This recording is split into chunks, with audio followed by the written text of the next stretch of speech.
Wireless microphone, তাও মাত্র 2000 টাকার নিচে। কি বিশ্বাস হয় না? আরে হ্যাঁ ভাই, SX21 এবং উলানজি WM10 মাইক্রোফোন। আমরা কুষ্টিয়া শহরে গিয়েছিলাম এই দুইটা অরিজিনাল মাইক্রোফোনের খোঁজে। কি আমরা কি পেয়েছিলাম অরিজিনাল মাইক্রোফোন? তো পুরো গল্পটাই শেয়ার করব এই ভিডিওতে। ভালো একটি মাইক্রোফোন নিতে হলে আমাদের প্রথমে দরকার ছিল একটি বিশ্বস্ত দোকান, যা কুষ্টিয়া শহরে আমার কাছে জানাশোনা নেই। যেহেতু আমি কোনো বিশ্বস্ত দোকান চিনি না, তাই আমাকে নিজেই খুঁজে বের করতে হবে এমন একটি দোকান যেখানে অরিজিনাল মাইক্রোফোনগুলো পাওয়া যেতে পারে। যেহেতু আপনি আমার ভিডিওতে ক্লিক করেছেন, সেহেতু আপনাকে একটা সতর্কবার্তা দেওয়াই যায়। ইলেকট্রনিক জিনিস কেনার সবচেয়ে বড় চ্যালেঞ্জ শুরু হয় আসল এবং নকলের মাঝে তফাৎ বের করা। তাই দয়া করে কোনো বিশ্বস্ত প্রতিষ্ঠান বা কোনো বিশ্বস্ত ফেসবুক পেজ থেকে অবশ্যই ইলেকট্রনিক্স জিনিসগুলো কিনতে পারেন। আর ভাই, কোনো প্রমোশন বা স্পন্সর নাই, না হলে কোনো ফেসবুক পেজের লিঙ্ক দিয়ে দিতাম।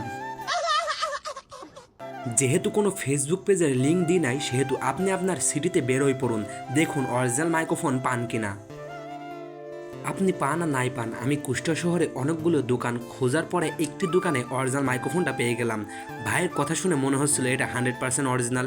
এই ভাইয়ের দোকানে আমি SX21 এবং উলানজি WM10 দুইটা মাইক্রোফোনই দেখতে পাই, এবং আমার বন্ধুদের সাথে এবং ভাইয়ের সাথে পরামর্শ করে শেষমেশ ব্র্যান্ডের মাইক্রোফোন উলানজি WM10টাই নিয়ে নিলাম। আমার কাজ তো শেষ হলো, এখন আবার বাসায় আসা যাচ্ছে না, কারণ আমার সালতো ভাই ভীষণ থেকে একটা স্পিকার কিনবে। ওই দোকানের সামনে অনেকক্ষণ দাঁড়ানোর পরও দোকানের ভিতরে কাউকে দেখতে পাচ্ছিলাম না। পরে ভালো করে খেয়াল করে দেখলাম একজন বসে রয়েছে। এখন প্রায় 2টা বেজে গেছে।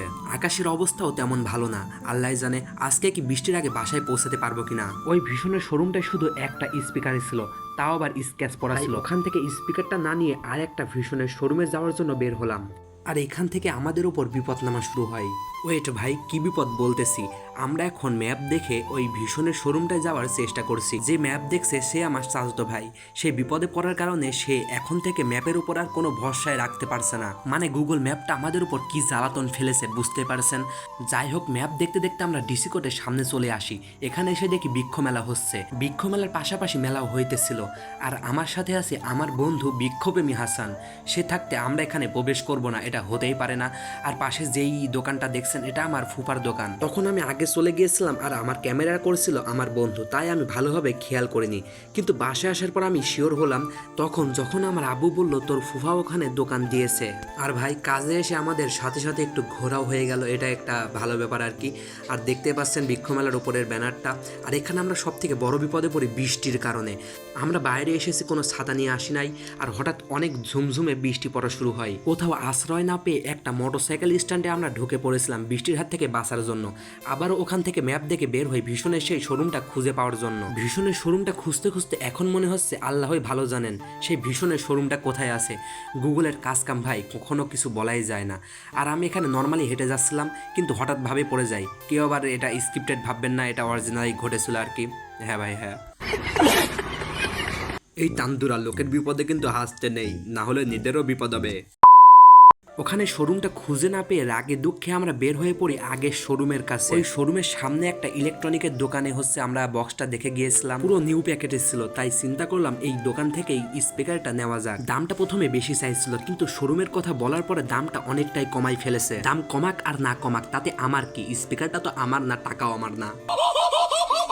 যে স্পিকারটা কিনছে সে সবসময় আপসেট থাকে, সে জানে কিসের জন্য। তো আমি বক্সটা একটু চেক করে নিলাম যে সাউন্ড কোয়ালিটিটা ভালো আছে কিনা। তো এখন টাকা দেওয়ার পালা, সে দুঃখের সময়। না ভাই, ফাজলামি না। আপনি কমেন্ট করে জানান তো, এতগুলো টাকা আপনার কাছে থাকলে কি জিনিস কিনতেন?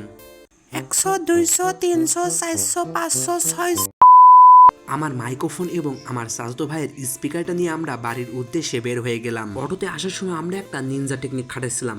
আমরা জন ছিলাম 3 জন, কিন্তু বক্সেরকে মোট 4টা সিটে দখল করে রেখেছিলাম। সারাদিন অনেক ঘোরাঘুরির কারণে ক্লান্ত অবস্থায় হোটেলে চলে গেলাম কিছু পাতলা খাবার খাওয়ার জন্য। ওখান থেকে আবারও রওনা দিলাম বাসার উদ্দেশ্যে। আমাদের কুষ্টিয়া জেলায় তো কয়েকদিন ধরে মোটামুটি বৃষ্টি হচ্ছে, তাই রাস্তাঘাট একেবারে কাদা অবস্থায় রয়েছে। আসলে ভিডিওটা এখানে শেষ করার কোনো প্ল্যানই ছিল না। আমার ফোনে তখন প্রায় 1% চার্জ ছিল। হ্যাঁ ভাই, 1% charge.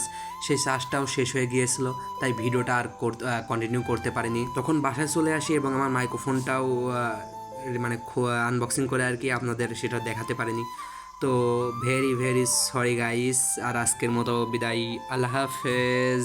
Off like a weapon, fuel to the top, got a filled up engine. In my thoughts, obsession. I will